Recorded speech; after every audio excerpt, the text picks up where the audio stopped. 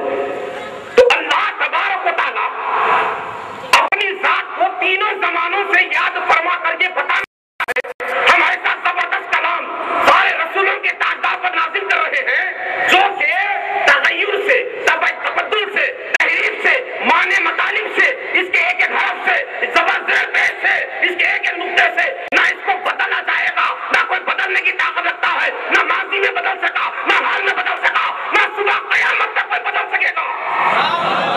اسی لیے اللہ جل مجدہ تینوں زمانے یاد فرمایا، یہ کلام تینوں زمانوں میں محفوظ رہا، صبح قیامت تک اس کلام پر فصحا، بلغا، خطبا، شعراء، ادیب، یہ جتنے زبان کے ماہرین ہیں، یہ تمام کے تمام نبی کے دور میں بھی عاجز تھے، آج بھی عاجز ہے اور صبح قیامت تک عاجز رہیں گے۔ اب سوال یہ پیدا ہوتا ہے، اللہ جل مجدہ نے کلام مقدس کو ہر دور میں اس کے تبدیل ہونے سے محفوظ فرما دیا، اس کی ذمہ داری، اس کی محافظت اپنے ذمہ کرم پہ لے لی، تو ایک سوال ابھرتا ہے، میرے مولا توریت تیرا کلام تھا، توجہ دے، توریت تیرا کلام تھا، پھر وہ محفوظ کیوں نہیں رہا؟ انجیل تیرا کلام تھا، پھر وہ محفوظ کیوں نہیں رہا؟ زبور تیرا کلام تھا، پھر وہ محفوظ کیوں نہیں رہا؟ علماء مفسرین فرماتے ہیں جب میدان محشر برپا ہوگا، یہ تینوں کتابیں بارگاہ الوہیت میں یوں عرض کرے گی، میرے مولا ہم کو بھی نازل کرنے والی تیری ذات تھی، ہم بھی ایک نبیوں انبیاء اکرام پر، مرسلین کی نورانی قلب انور پر ہم نازل ہوئے، تیری اجازت سے نازل ہوئے، تیرے منشا کے مطابق نازل ہوئے، میرے مولا ہماری حفاظت کی ذمہ داری تو نے نہ اٹھائی، ہم کو اغیار کے ہاتھ میں کھلونا بنا دیا، میرے مولا یہ کس قسم کا انصاف ہے؟ ہم تجھ سے یہ پوچھنا چاہتے ہیں، قرآن کے ساتھ یہ اعزاز کیوں، ہمارے ساتھ یہ اعزاز سے محرومی کیوں؟ تو اللہ تبارک و تعالیٰ یہ جواب دے گا، دیگر کتابیں دیگر نبیوں پر آئی تھی، اب جو کتاب آ رہی ہے میرے محبوب پر آ رہی ہے۔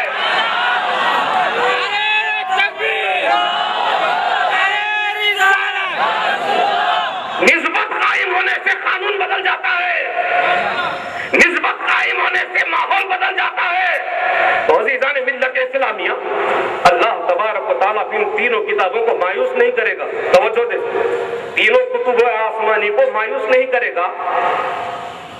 اللہ جل مجدہ یوں ارشاد فرمائے گا، سنو میری تینوں کتابوں، تمہارے اندر تحریف کر دی گئی، تمہارے ماننے والوں نے غلط فتوے دے کر اس کی اصلیت کو پامال کیا، لیکن سنو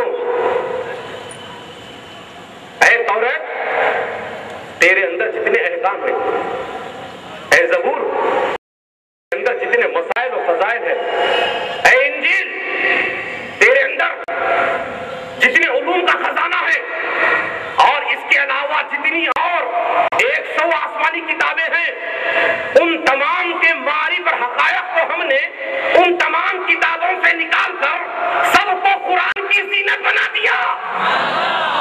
تمام کتب آسمانی کے تمام احکام کو نکال کر، معارف کو نکال کر، حقائق کو نکال کر قرآن کا حصہ بنا دیا، قرآن کی زینت بنا دیا۔ گویا قرآن کی حفاظت سے پچھلی ساری کتابوں کی حفاظت کا انتظام کر دیا۔ تو اس سے صاف ظاہر ہو رہا ہے قرآن پر عمل کرنا پچھلی ساری کتابوں پر عمل کرنے کے برابر ہے۔ اب سمجھ میں آئی بات، قرآن مقدس کے احکام پر جو ہم نے نماز پڑھی اتنا زیادہ ثواب کیوں، ہم نے روزہ رکھا اتنا زیادہ ثواب کیوں، ہم نے حج کیا اتنا ثواب کیوں، ہم نے نوافل انجام دیے اتنا زیادہ ثواب کیوں؟ اللہ تبارک و تعالیٰ یہی بتانا چاہتا ہے، قرآن مقدس پر عمل کرنا تنہا قرآن پہ عمل نہیں، پچھلی ساری کتابوں پہ عمل کرنے کے برابر ہے۔ اسی مناسبت سے اجر و ثواب امت مصطفیٰ کا پچھلی امتوں سے جدا رکھا۔ عزیزان ملت اسلامیہ، اب بڑی اہم بات، جتنے بیٹھے ہیں بڑی اہم بات کی طرف آپ کو لے جا رہا ہوں۔ قرآن مقدس کے کلام اللہ ہونے میں عہد نبوت میں بھی اختلاف رہا، بعد کے ادوار میں بھی اختلاف رہا، اور آج بھی مختلف ممالک مختلف کوششوں سے یہ آوازیں بلند ہوتی رہتی ہے۔ یہ کیسے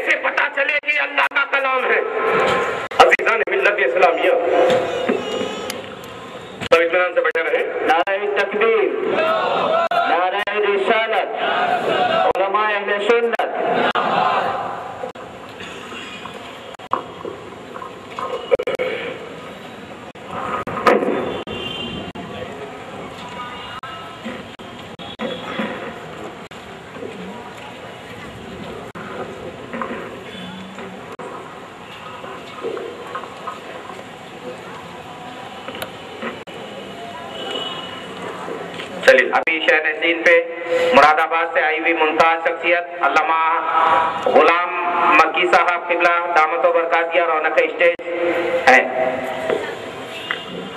عزیزان محترم، قرآن مقدس سب سے پہلے ہم اس کی نام کی تشریح کر لیتے ہیں کہ نام کا ڈیفینیشن کیا ہے۔ آج 1500 سالہ دور قرآن کی بہاریں ہم نے دیکھی ہے، مگر یہ کتنا بڑا المیہ ہے کہ ہم نے قرآن کے اصل معنی کو بھی نہیں سمجھا، قرآن کے لفظی معنی کو نہیں سمجھا، تو اس کے معارف کی طرف کب آئیں گے، اس کے حقائق کی طرف کب آئیں گے، اس کے رموز کی طرف کب آئیں گے۔ چلیے آئیے بتاتا ہوں۔ عربی زبان میں قرأ مصدر ہے، جس کو انگریزی میں روٹ ورڈ ہوتے ہیں، جہاں سے الفاظ نکلتے ہیں، جی جس کو مصدر ہوتے ہیں۔ قرأ جس کے معنی پڑھنا، بولو بولو نا، ماشاءاللہ۔ پھر یہ قرأ یقرؤ سے نکلا ہے قرآن، جس کے معنی ہے بار بار پڑھے جانے والی کتاب، بار بار۔ آج شب قدر ہے، بے شمار نماز تراویح سے فارغ ہو کر یا مغل پورہ گراؤنڈ پر رحمت اللہ کمیٹی کے بلانے پر تمام جلوہ افغان ہیں۔ میرے آقا سرور کونین صلی اللہ تعالی وسلم نے اپنی حیات ظاہری میں بھی قرآن کے عملی معنی اپنی امت کے حوالے فرمائے، لیکن اس کے باوجود ہمارے احساس ابھی نہیں جاگ رہے ہیں۔ اتنا ہی ہم آج قرآن سے دور نظر آ رہے ہیں، پڑھنے کے معاملے میں، ادب کے معاملے میں، تحقیق کے معاملے میں، اس پر عمل کرنے کے معاملے میں، قرآن مقدس کے جتنے شعبے جات ذکر ہیں ہر معاملے میں ہم انتہائی لاپرواہ نظر آ رہے ہیں۔ میرے آقا جب قرآن مقدس کو تکمیل فرماتے، توجہ دیں،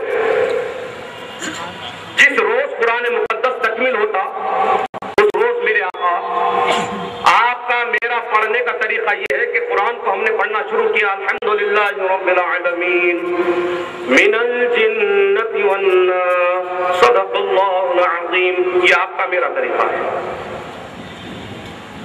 لیکن میرے مصطفیٰ نے اپنی امت کو ماتھے کی آنکھوں سے، نبوت کی آنکھوں سے دیکھا۔ آنے والے دور میں جو لاپرواہی میری امت سے جو وابستہ رہے گی، اس وابستگی کے ویرانے کو آباد کرنے کے لیے میرے آقا نے عملی سنت کو قائم کیا۔ وہ کیا؟ جس مرتبہ میرے آقا قرآن کو تکمیل فرماتے، تکمیل والے دن قرآن کی تلاوت ایسے ہوتی، من الجنۃ والناس بسم اللہ الرحمن الرحیم الف لام میم، یہاں سے پڑھتے ہوئے سرکار دوبارہ قرآن کی تلاوت شروع فرمائے تھے، اولئک علی ھدی من ربہم واولئک ھم المفلحون۔ یہاں آ کر میرے آقا قرآن کو تکمیل فرماتے، یہ عمل بتا رہا ہے، یہ وہ کتاب ہے جس کو بار بار پڑھے جانے کا لقب دیا گیا۔ اور آج ہمارا یہ عالم ہے جو بچپن میں ہم کو ہجے پڑھا دیے گئے، آگے ترقی کرنے کا نام نہیں لیتے۔ عزیزان ملت اسلامیہ، نزول قرآن کی رات ہے، یہ قرآن مقدس سارے امت مسلمہ کو یہ مطالبہ کر رہی ہے، آؤ میری طرف۔ آج دنیا کی ہر کتاب، چاہے اسکول میں پڑھی جا رہی ہو، چاہے کالج میں پڑھی جا رہی ہو، ہر کتاب کے ساتھ ہے۔ آپ لوگ ہر زبان کی کتاب کو پڑھنے سمجھنے کے لیے ڈکشنری کا استعمال کرتے ہیں، لغت کا استعمال کرتے ہیں۔ انگریزی سمجھ میں نہیں آ رہی ہے، ڈکشنری استعمال ہوتی ہے، تیلگو سمجھ میں نہیں آ رہی ہے، ڈکشنری استعمال ہوتی ہے۔ لیکن میں پوچھنا چاہتا ہوں، قرآن مقدس کو پڑھنے کے لیے کیا کبھی ہمارے ذہن میں بات پیدا ہوئی کہ ہاں اس کو بھی ڈکشنری کے ساتھ ہم پڑھ سکتے ہیں، سنی سے العقیدہ عالم دین کے پاس پڑھ سکتے ہیں؟ لیکن ہم نے ایسا مزاج پایا نہیں۔ عزیزان ملت اسلامیہ، آج کی رات آپ سے مطالبہ کر رہی ہے کہ قرآن مقدس کے ساتھ بھی انصاف کرو۔ تمہارے اپنی اولاد تم خود اسکول میں پڑھے تو ڈکشنری کی مدد کیے، کالج میں پڑھے ڈکشنری کی مدد کیے، ہر زبان کے ساتھ تم نے انصاف کیا، قرآن مقدس کے ساتھ آج خود مسلمان اپنی نبی پر نازل کردہ کتاب کے ساتھ انصاف کرتا ہوا نظر نہیں آ رہا ہے۔ استغفر اللہ ثم استغفر اللہ، سب مل کر بولو انشاءاللہ یہ رات کے گزرنے کے بعد ہم کنز الایمان پڑھنے والے بن جائیں گے۔ زور سے بولو ماشاءاللہ، اللہ تعالیٰ سب کو ثابت قدمی عطا فرمائے۔ اب چونکہ علماء کے آنے کا سلسلہ شروع ہو گیا ہے، ایک دو سے اپنی ذمہ داری کو نبھاتے ہوئے میں اپنے آپ کو پیچھے کر لیتا ہوں. عزیزان محترم، جس نبی کو معجزہ دیا گیا حالات کے تقاضوں کو دیکھتے ہوئے دیا گیا. توجہ دے، جس نبی کو معجزہ دیا گیا حالات جو مطالبہ کر رہے ہیں ان حالات کے پیش نظر معجزہ دیا گیا. چلو موسیٰ کلیم اللہ علی نبینا علیہ الصلوۃ والتسلیم کی طرف جادو ٹونا سر چڑھ کر بول رہا تھا. کیا بول رہا تھا؟ جادو ٹونا سر چڑھ کر بول رہا تھا. اللہ تبارک و تعالیٰ نے ایک بات اور یاد رکھو، جس دور میں جس زمانے میں کوئی صلاحیت اپنا پہچان بنا لیتی ہے تو جہلا اور کم ظرف اور کم ذہن لوگ اسی کو حق سمجھنے لگتے ہیں، اس کی زبان کو حق بیانی سمجھنے لگتے ہیں، حق اسی کی طرف ہے سمجھتے ہیں. ایسا ہر دور میں ہوا ہے. تو لاکھوں لاکھ جن کو اللہ تبارک و تعالیٰ نے اپنی قدرت کاملہ سے پیدا کیا، اس جہالت کے دلدل میں دھس کر معبود حقیقی سے چہرہ پھیرتے ہوئے نظر آ رہے تھے تو جادو ٹونا سر چڑھ کر بول رہا تھا. ان کی سرکوبی کے لیے اللہ تبارک و تعالیٰ نے موسیٰ کلیم اللہ کو بھیجا عصائے موسوی کے ساتھ. عصائے موسوی کے ساتھ موسیٰ علیہ السلام عصا لے کر آئے جس سے 9 معجزے ظاہر ہوئے، 9 معجزات ظاہر ہوئے. کتنے؟ اب ذرا غور سے سنو. یہ جادوگروں کو پتا ہے ہمارے منتر بازیوں کا اثر ایک محدود طاقت رکھتا ہے اور یہ اچھی طرح جانتے ہوئے انسان کتنی دور تک طاقت حاصل کر سکتا ہے. لہذا جب موسیٰ کلیم اللہ علیہ نبینا علیہ الصلوۃ والتسلیم کا آمنا سامنا ہوا، ذرا غور کرو، تنہا موسیٰ کلیم اللہ کی ذات ہے اور آپ کے مد مقابل 1,40,000 جادوگروں کی فوج ہے. حق ایک، حق پرست بھی ایک، بظاہر قلت میں ہے، گنتی میں ایک ہے، اور موسیٰ کلیم اللہ سے تنہا مقابلہ کرنے کے لیے 1,40,000 جادوگروں کی فوج ہے. روایتوں میں اختلاف ہے، کسی نے 1 لاکھ کہا، کسی نے 30,000 کہا، لیکن سب سے بڑی روایت اس لیے استعمال کر رہا ہوں تاکہ شعور بیدار رہے. کتنی بڑی کا جوہر دکھایا، لہراتے ہوئے رسیوں کو چھوڑا تو دیکھنے والوں کو سانپ نظر آنے لگے. پھر اس کے بعد اللہ جل مجدہ وہی نازل فرماتا ہے، موسیٰ القی عصاک، پھینکو تم اپنی لکڑی. جب موسیٰ کلیم لکڑی ماری تو کیا دیکھتے ہیں؟ 1,40,000 جو سانپ دوڑتے ہوئے موسیٰ کلیم اللہ کی طرف آ رہے ہیں. جب موسیٰ کلیم اللہ نے پروردگار کی طرف کا مظہر بن کر اپنا معجزہ دکھایا، جیسے ہی موسیٰ کلیم اللہ کا اژدہا منہ کھولا، ایک ہی سانس میں 1,40,000 سانپوں کو نگل لیا. جب جادوگروں نے اپنی جادوگری کو ایسے نیست و نابود ہوتے ہوئے دیکھا، کیونکہ وہ دنیا جانتے تھے، دنیا کو دیکھے ہوئے تھے، اپنی فن کے متعلق اچھی طرح واقف تھے، لہٰذا کہہ اٹھے وہ ہم بولنے لگے، ہم ایمان لے رہے موسیٰ اور ہارون کے رب پر، کیونکہ اللہ جو منظر دکھا رہے ہیں یہ انسان کی طاقت نہیں، یہ خدا کا نائب ہے.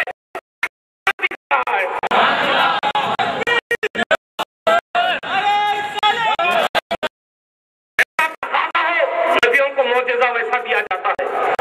موسیٰ کلیم اللہ کا معجزہ جادو کے لیے دیا گیا. عیسیٰ روح اللہ کو معجزہ دیا گیا. عیسیٰ روح اللہ کے دور میں علی نبینا علیہ التسلیم فن طب سر چڑھ کر بول رہا تھا. حکیم اطباء اس قدر دعوے دار ہو گئے تھے کہ ہمارے پاس ہر مرض کا علاج ہے، کوئی مایوس نہیں لوٹے گا، ہمارے پاس ہر مرض کا علاج ہے. ان کا تکبر اس حد تک جا چکا، لوگوں نے ان کو اپنا مسیحا مان لیا، بعض لوگوں نے ان کو اپنا معاذ اللہ خدا سمجھنے لگے. تو ان کی سرکوبی کے لیے اللہ تبارک و تعالیٰ نے موسیٰ کلیم اللہ کو بھیجا، عیسیٰ روح اللہ کو بھیجا. یہ زخموں کے لیے بے شمار نسخے جا سکتے تھے، لیکن ان سے پوچھا گیا، کسی کے اگر آنکھوں میں چشمے آنسو اتر آئے، جس کو حیدرآبادی زبان میں آنکھیں آنا، حالانکہ پیدائش کے ساتھ ہی لے کر آئے ہیں، جی